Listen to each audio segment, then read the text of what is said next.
कहते हैं जो मिल गया उसे खोया नहीं करते और जो हो गया उसे सोचा नहीं करते।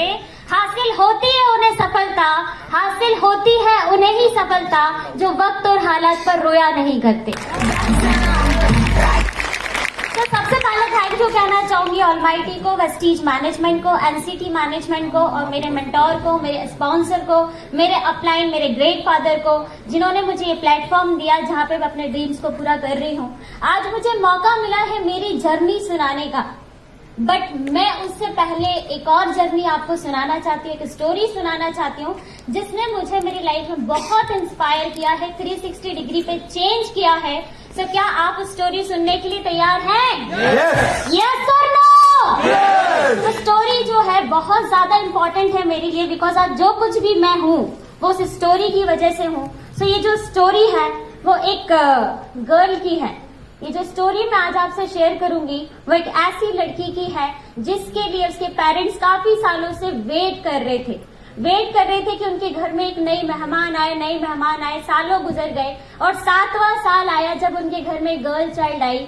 लोगों ने बहुत खुशी मनाई, फैमिली खुश थी, बहुत एंजॉय कर रही थी, सब कुछ बहुत अच्छा चल रहा था। जहां से भी लोग आते उसको खिलाते, उसके साथ एंजॉय करते और अपनी लाइफ को स्पेंड कर रहे थे।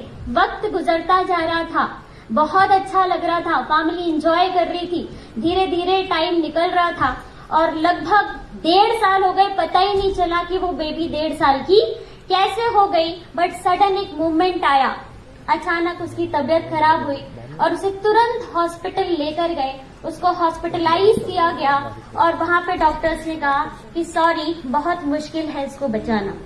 सो वो जो पेरेंट्स 7 साल से वेट कर रहे थे उनको कुछ समझ में नहीं आ रहा था कि सब कुछ कैसे होगा। सो उन्होंने बहुत दुआएं करी और डॉक्टर के प्रयास से और उनकी दुआओं से उसकी जान बच गई। लेकिन एक प्रॉब्लम फिर क्रिएट हो गई कि उसको जो हीमोग्लोबिन है वो 3 और 4 रहने लगा।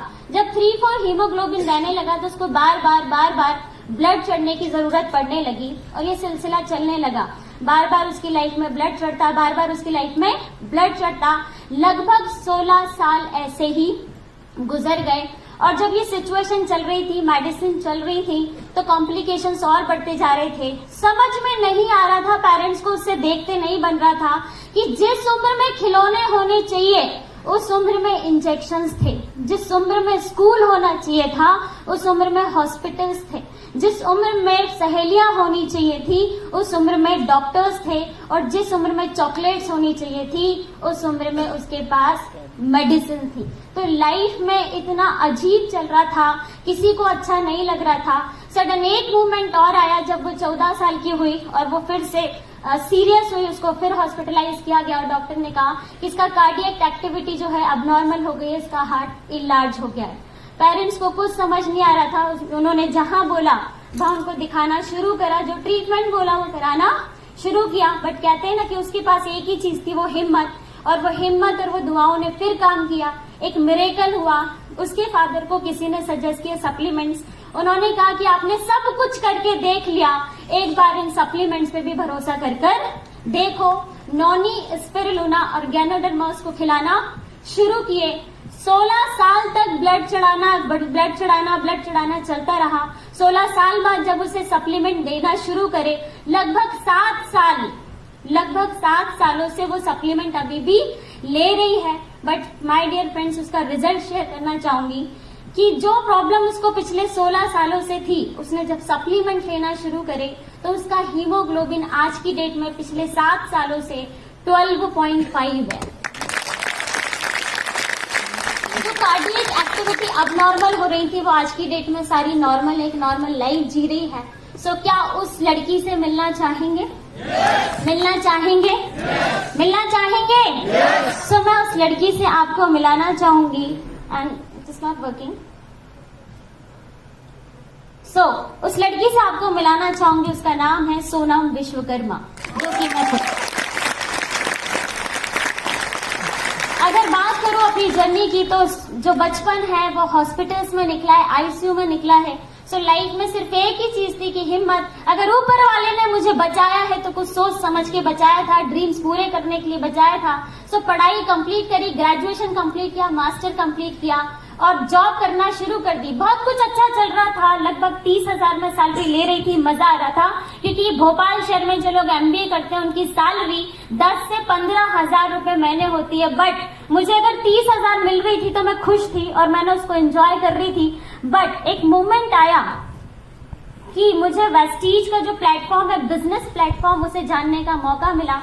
मैंने ये सोच के ज्वाइन कर लिया कि 30,000 तो मिल ही रहे, अगर कुछ एक्स्ट्रा भी आ जाता है तो कोई बुरा नहीं है, क्योंकि जाना तो कुछ भी नहीं है। इस सोच के साथ वेस्टीज को मैंने स्टार्ट किया और 1 घंटा रोज वेस्टीज को कमिटमेंट के साथ देना स्टार्ट किया आफ्टर जॉब। और जब ये सिलसिला शुरू हुआ, फर्स्ट मंथ मेरा कोई पे आउट नहीं आया, क्योंकि बिजनेस कुछ भी समझ में नहीं आ रहा था। काम करती गई क्योंकि कमिटमेंट किया था 1 घंटे रोज दूंगी। सो कमिटमेंट किया था, कंटिन्यू काम करती रही। और सेकंड मंथ आया, सेकंड मंथ का जो मेरा चेक था वो था 253 रुपीज का। जब 253 रुपीज आए तो मेरे साथ वालों ने बोला कि ये 253 का क्या करेगी। मैंने कहा कम से कम वेस्टीज ने मूवी देखने के तो पैसे दे दिए ना। सो मैंने कहा अभी मुझे दिए सिर्फ, लेकिन अगले महीने से तुम सबको दिखाने के लिए भी देगी। सो जो थर्ड मंथ का चेक आया वो लगभग 1336 रुपए का था। फिफ्थ मंथ मैंने सिल्वर क्वालिफाई किया। उस समय मेरा जो चेक था 14,251 था, जिसको मैंने बहुत एंजॉय किया। एक चीज समझ में आई कि 2 साल जॉब को दिए, कभी फॉरेन का सोचा नहीं, 5 महीने वेस्टीज को दिए, विदेश जाने के रास्ते खुल गए। सो बहुत अच्छा लग रहा था, कमिटमेंट और पक्का हो गया। सो और कंटिन्यू किया वेस्टीज को। 7वें महीने मैंने गोल्ड डायरेक्टर का लेवल लिया और जिस मैंने गोल्ड किया उसका पे आउट जब बना तो वो पे आउट था 23,421। जब 23,421 का पे आउट आया तो मेरा दिमाग घूम गया। रीजन कि 8 घंटे जॉब को दे रही हूँ, कमाती हूँ 30,000, 1 घंटे वेस्टीज को दे रही हूँ, अर्निंग है 23,000। सोनम क्या कर रही है, क्या करना है लाइफ में। सो एक रात भर नींद नहीं आई, रात को डिसीजन लिया और बॉस के पास सुबह ही गई, सर मैं आपको 30 साल देने के लिए तैयार हूँ। कितने? 30 साल देने के लिए तैयार हूँ, पर एक सवाल है सर मेरा कि मेरी ये जो 30,000 की सैलरी है इसमें पीछे एक जीरो, कौन सी डेट को आप बढ़ा देंगे वो डेट मुझे बता दीजिए। सो क्या वो डेट मिली होगी मुझे? क्योंकि जो 30 साल से कर रहे हैं उनकी सैलरी में एक जीरो नहीं बढ़ा, तो मैं ऐसा क्या कर लेती कि मेरे में बढ़ जाता। तो बिकॉज जॉब तो जॉब होती है। मुझे उस दिन पर्सनली ये चीज समझ में आई और मैंने रेजिग्नेशन दिया, वेस्टीज को फुल टाइम किया। 10वें महीने में स्टार क्वालिफाई किया, 13वें महीने में कारखंड क्वालिफाई किया, 14वें महीने में डायमंड क्वालिफाई किया। दोस्तों बहुत मजा आ रहा था क्योंकि रोज नए नए लोगों से मिल रहे थे। अब जिंदगी में कोई बॉस नहीं था, कोई सुनाने वाले कलीग्स नहीं थे, कुछ भी नहीं था, लेकिन मजा आ रहा था बिजनेस करने में, वेस्टीज को रन करने में। बट अनफॉर्चुनेटली जब 14 महीने हुए, मैं मीटिंग करने जा रही थी और सडन मीटिंग करने पहुंचने वाली थी और रास्ते में मेरा एक्सीडेंट हो गया।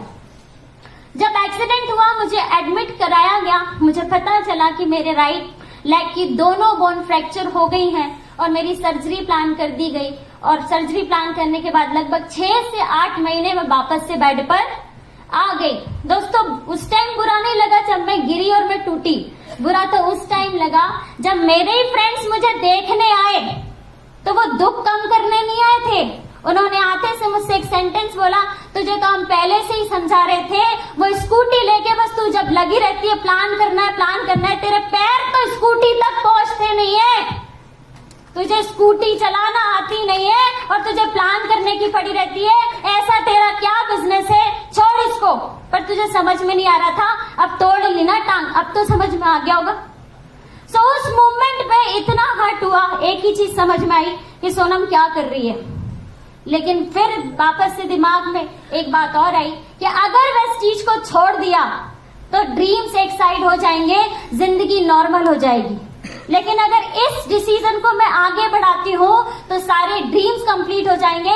अगर प्रूव करना है तो जवाब देना पड़ेगा। सो उस दिन डिसीजन लिया कि अब सोनम जब जिस दिन बेड से उठेगी तो वेस्टीज की कार फंड से अपनी कार फंड से कार परचेज करेगी।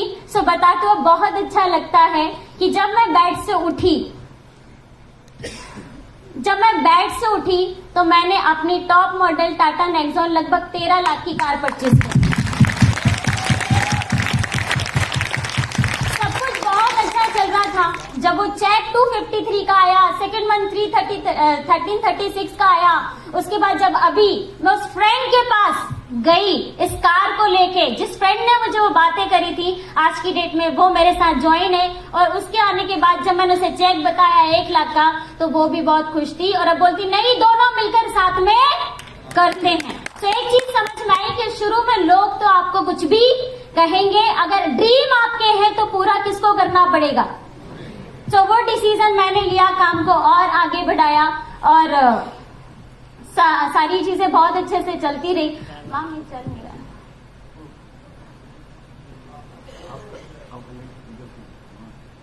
ओके, सो सारी चीजें बहुत अच्छे से चलती रही, लेकिन फिर भी बहुत दिक्कतें आ रही थी। जब काम कर रही थी तो लोग कहते थे कि तुम फीमेल हो, तुमको ये काम सूट नहीं करता, तुमको घर देखना चाहिए, तुम्हारे लिए ऐसा नहीं वैसा नहीं। बट बताते हो बहुत अच्छी लगती है कि ये कार मेरे लिए बड़ी बात नहीं है।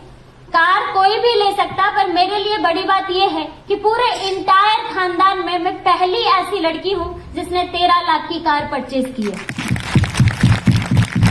तो बहुत सारी फीमेल्स यहाँ पर बैठी हैं जिनको जब वो काम करती होंगी तो बहुत सारी बातें आती होंगी। सो उन लोगों को मैं कहना चाहूंगी कि जब कभी भी आपकी लाइफ में ऐसे मूवमेंट्स आए कि जब आपको लोग मना करें, आपसे लोग गलत बोले, आपको अपने आप में लगे कि नहीं मैं क्या कर रही हूँ, तो कुछ लाइन्स हैं जिनको मैं बार बार सुनती हूँ और जो मुझे हरदम इंस्पायर करती हैं। अगर आप भी सुनेंगे तो वो आपको भी इंस्पायर करेंगी। सो वो लाइन्स है कि मुझे वेस्टीज क्यों करना चाहिए। सो मैं कहती हूँ I want to be Vestigian because अपने अंदर के पैशन को बाहर निकालना है और शादी के बाद सिर्फ घर नहीं संभालना है। I want to be Vestigian because ये सोच है जो मेरे दिल को छुई है। अगर गूगल के CEO सुंदर पिचई हैं तो पापसिको की इंदिरा नूई है। I want to be Vestigian because मैं रिस्क लेने से नहीं डरती और मैं अपने पैशन को हर रोज फॉलो करती हूँ। I want to be Vestigian because अब दिन भर कुछ प्रोडक्टिव करे बगैर नहीं रहा जाता। सिर्फ खाना बनाना और घर की साफ सफाई को घर चलाना नहीं कहा जाता। I want to be Vestigian because इस पागलपन और जुनून को मैंने अपनी नसों में भर लिया है। कुछ अलग करना है मुझे, मैंने सिस्टम को चैलेंज कर दिया है। I want to be Vespigian because I don't want to stand behind every successful man. I also be wanted to be successful because मेरे भी कुछ बड़े हैं plans.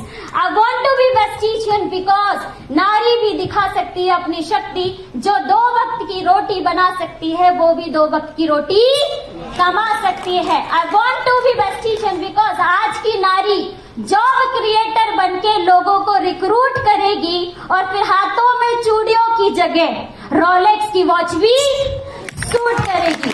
I want to be Vestigian because हम अपने एक्शन से दुनिया को सरप्राइज करेंगे।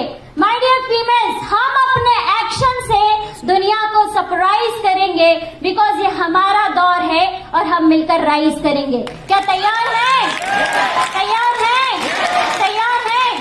तो वेस्टीज एक प्लेटफॉर्म है, विन एक प्लेटफॉर्म है, वॉरियर एक प्लेटफॉर्म है जो मौका देता है ऐसी सारी फीमेल्स को, ऐसे सारे यूथ को जो आप आगे बढ़ने से रोक नहीं सकता। बट एक चीज लास्ट में कहना चाहूंगी कि यहाँ पे बहुत सारे यूथ बैठे हैं, बहुत सारी छोटी छोटी फीमेल्स बैठी है जो अभी एजुकेशन ले रही हैं। सो आप लोगों से एक सवाल है मेरा कि मान के चलो आप काम करते हो और आप पहुंच जाते हो 55 साल के और 55 साल में आपकी ऑडी आ भी जाए तो क्या उसे उस लेवल पे एंजॉय कर पाएंगे? नहीं। मान के चलो आप काम करते हो जाए 55 साल के और आपके पास फॉरेन ट्रिप्स मिल जाए तो क्या एंजॉय कर पाएंगे? किसी को सर उठा के देख भी नहीं पाएंगे और छेड़ भी नहीं पाएंगे। यस और नो? तो ऐसे में मेरा एक ही